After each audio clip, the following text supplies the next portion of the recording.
Hey folks, well, we're in the shed again.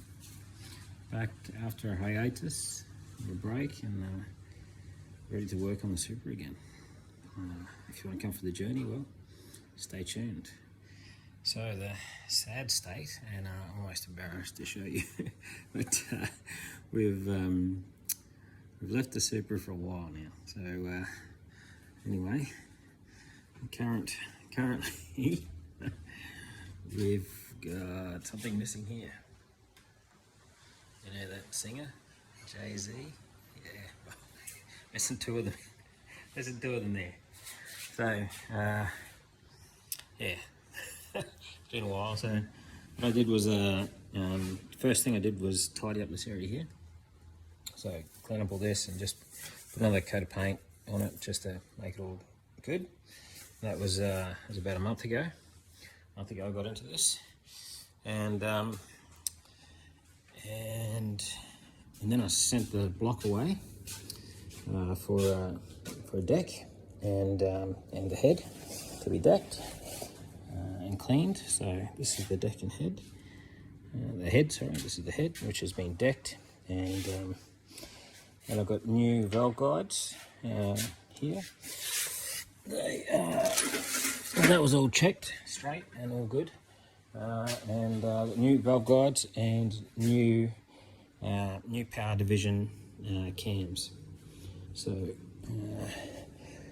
I really like Power Division as a company. I think that they really got this shit together. They give you the actual specs on stuff. So these are Power Division valve guides, just because I've gone with the whole valve train. I've got the Power Division valves here. So they're just standard spec. So very standard valve guides, standard hole. So I don't know if you can see that, but yeah, standard spec. That's the box number there. Yep, so that's the intake and exhaust. Brand new valves for intake and exhaust. On a standard head, because you want flow, we don't need high power, we're only going for 1,000 horsepower. So that's the valves there. We've had the whole thing line board, and then we've got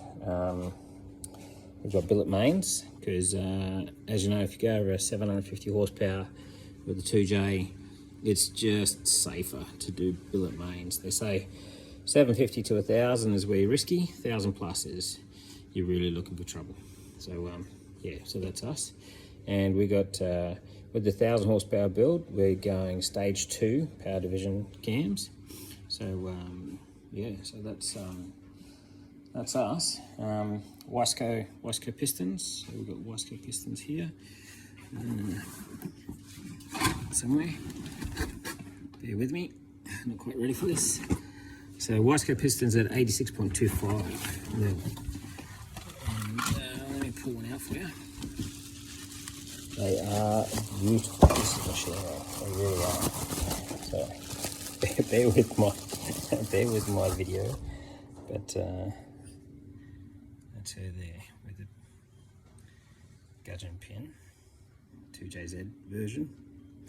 Gudgeon pin, so you can run 1,000 horsepower. And the weight. Now Wasco come with the side of the piston has a skirt that you can see, and then the other side of the skirt, because we're only going for 1,000 horsepower, we want to reduce the mass as much as possible. We're going to rev to 9.5, so quite a few revs, and I'll just put this here, quite a few revs, and so that means we want less rotating mass. Now, the question is, what I've been working on today is, everybody know what that is? Got a manometer and a manometer. So each side of the manometer, you can measure the actual flow of air, the air pressure. And I've also got an airflow meter that I use today. And what we did was, this is all for the intercooler setup. So I couldn't find intercooler end plates that were half decent. See, I really like aerodynamics, if most of you do know that actually.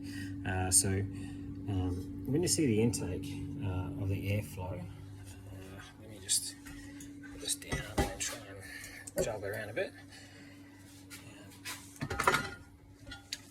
When you see the flow of air come in, well, you want it to nicely hold the wall, because the airflow holds the wall, hold the wall until it gets the intercooler, and same here. Now air is never going to take that turn. It's just not going to. It's going to flow out here, build up here, and then go through intercooler here, and you're going to miss half of your intercooler up here and half your intercooler down here. Not something that I really wanted to happen.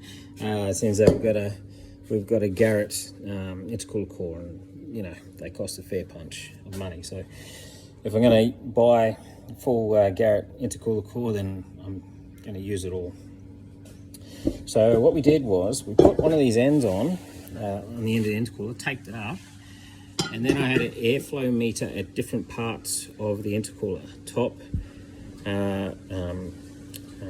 down 1, down 2, and then down 3. So 4 in all, 4 stages in all. And so I could see where the air was flowing across those 4 areas.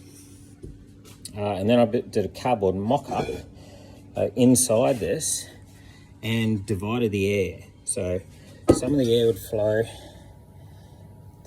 flow up here, some would flow down here, and some would flow to the top. Multiple tests. After multiple tests, this is what we came up with. So that divides the air. Don't know if you can see in there very well, sorry about the picture. That divides the air, and I'll show you the back of it. Bang and crack. That's the back of it there. So divides the air, and the air comes up. It's a bit of a design, S-shaped design. So it comes in, goes up, and then out again. So remember, you've got to take into account the bottom of the airflow as well, so it flows back. The bottom airflow divides 3 ways, and the top of the airflow divides 3 ways. So that was the best testing I could do by myself, and I used just an electric air blower, but it's 900 meters per second. It's the fastest I could get, and it was all taped up and sealed, so I could actually see the real world airflow across, not just I tried all this computerized stuff, and just it was so difficult to get anything that I could see working, basically. And then when I tried the ones from the computerized, computer generated designs, they were shit. They actually didn't work. So I threw that in the bin and did the cardboard mock-ups and the actual airflow across it at 900 meters per second. Yes, it's not super fast, but it's not slow either. This is what I came up with, and yeah, I probably overdid my tack welding, but I didn't want the thing to come out. So she's in there to stay, and we now have air division across the intercooler. Now, another thing I did was, so this time I'm really sick of boost hoses coming off at the intercooler. Boost hose at the intercooler coming off is just a fucking nightmare, and nobody wants it. So I bought these metal seals instead, you know, the way everybody's going, $1 million each, and they clamp on.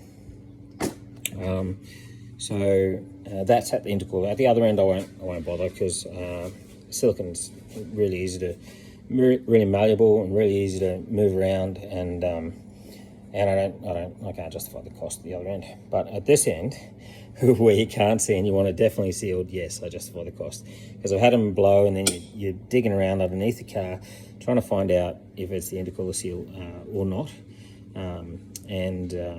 At the top of the engine is nothing, and what we'll have is the welded hose go from these clamps at the intercooler all the way up to the turbo, and then all the way up to the intake. So they're right at the top of the motor, easy to see, and easy to tell whether or not they're leaking. So anyway, back to our discussion about these.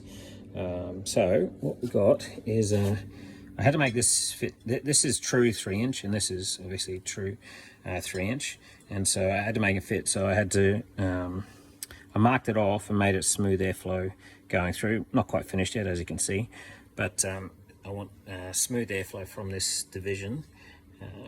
Sorry, I'm not very good with the camera. I'll learn it, don't worry. Smooth airflow from here down through, and these will obviously be welded on, so welded around here. I'm going to take them to somewhere decent that can weld the intercooler on the end and also weld these on the intake. So they have to be so perfect that that I'm not willing to weld them and seal them up, and neither the intercooler. So yeah, we'll get the pros to do that part. I'll do as much as I can, but get the pros to do the part where I don't want it to fail. Yeah, so that's kind of us. That's what we kind of got up to today. Did the testing on the intercooler, real world testing with cardboard mock-ups.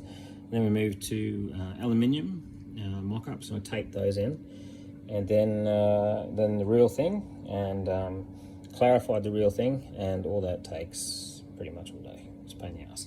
I'm going to finish off doing the molding so that it's got a smooth airflow into there, and that should complete the day.